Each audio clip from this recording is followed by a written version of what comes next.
Oi, eu quero dizer que depois que eu conheci Jesus, eu pude ver que vale a pena, até mesmo o sofrimento. A vida vale a pena, porque, como diz lá em Gênesis capítulo 1, versículo 25, Deus fez os animais da terra, enfim, e Deus viu que era bom. Deus fez a natureza, Deus fez o céu e a terra, os animais. Deus fez a terra e tudo que nela é. E viu que era bom. Tudo que Deus faz é bom. Quando eu conheci Jesus, ele começou a revelar para mim o propósito dele. E eu comecei a enxergar com os olhos mais altos, com os olhos espirituais, os olhos celestiais. E eu pude perceber que vale a pena.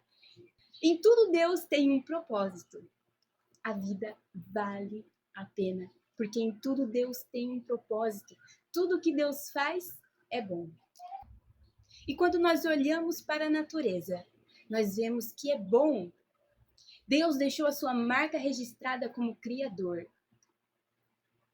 A natureza, o firmamento, os céus declaram a glória de Deus.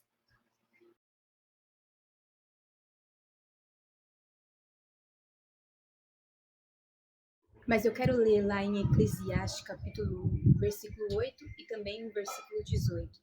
Que diz: todas as coisas são cansativas, mais do que se pode dizer. O olho não se satisfaz com o que vê, nem o ouvido se sacia com o que ouve.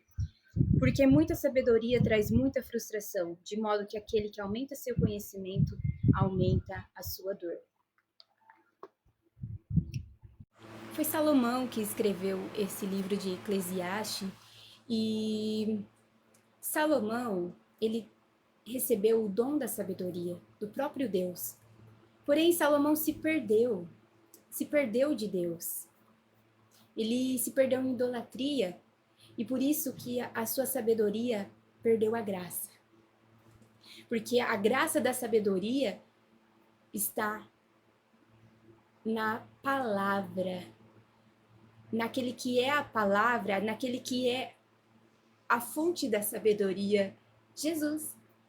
Jesus, quando ele veio para a terra e ele falava com suas palavras sábias, todos ficavam maravilhados, porque Jesus tinha o Espírito Santo sobre ele, Jesus era santo, puro, em perfeita comunhão com o Pai. E Salomão perdeu isso, por isso que a sabedoria dele ficou sem graça, e ele só conseguia enxergar enfado, sofrimento, só conseguia enxergar o negativo. Porém, quando eu conheci Jesus, ele começou a me revelar a verdadeira sabedoria dele, a sabedoria completa, porque o homem, ele se perde na sua própria sabedoria. A sabedoria humana é falha e limitada, mas a sabedoria que vem do alto, ela é infinita, ela abrange, ela é fora da caixa e te surpreende. E isso que me faz ver que a vida vale a pena. A sabedoria do homem é falha, a visão humana é frustrante, mas a sabedoria de Deus é cheia de graça, porque a graça supera tudo. A graça de Deus supera toda dor, todo sofrimento, porque Deus é restaurador. Ele transforma maldição em bênção e ele justifica o pecado do homem através do sangue de Jesus. Então, com Jesus não tem problema. Ele mesmo é a solução.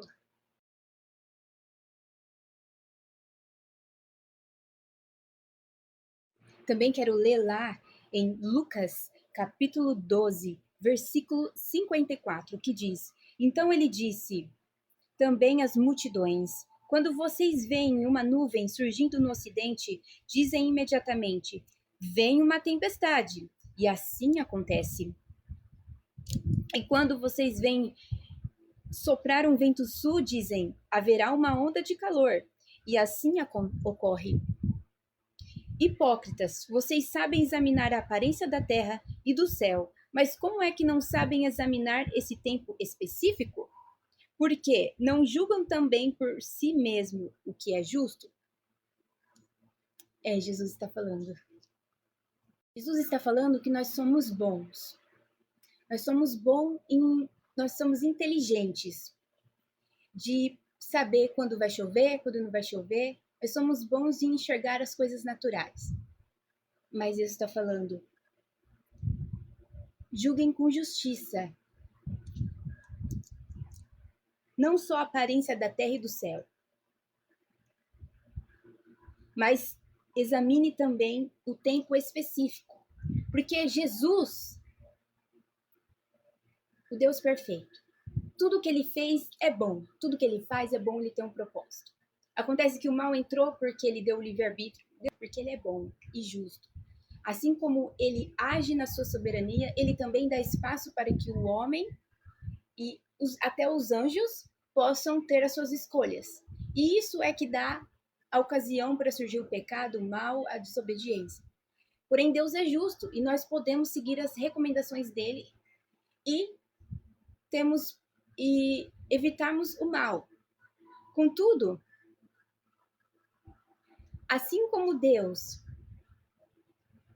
tudo que Deus faz é bom, e ele fez a natureza, e ele se mostra na natureza, ele também se revela nas circunstâncias, ele se revela no tempo, e ele se revela nas coisas abstratas.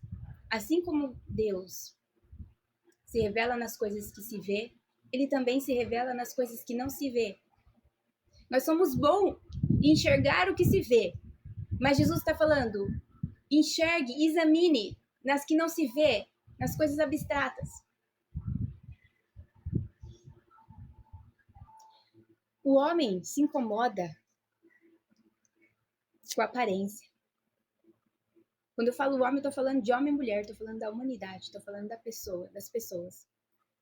Eu, por exemplo, me incomodo com a minha aparência. Mas Jesus, ele não vê como o homem vê.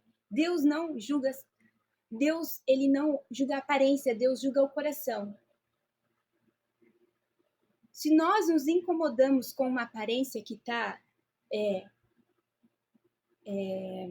posso dizer, não está perfeita segundo a nossa vontade, Deus também, quando olha nosso caráter, quando olha nossa conduta, e ele vê pecado, ele fica incomodado.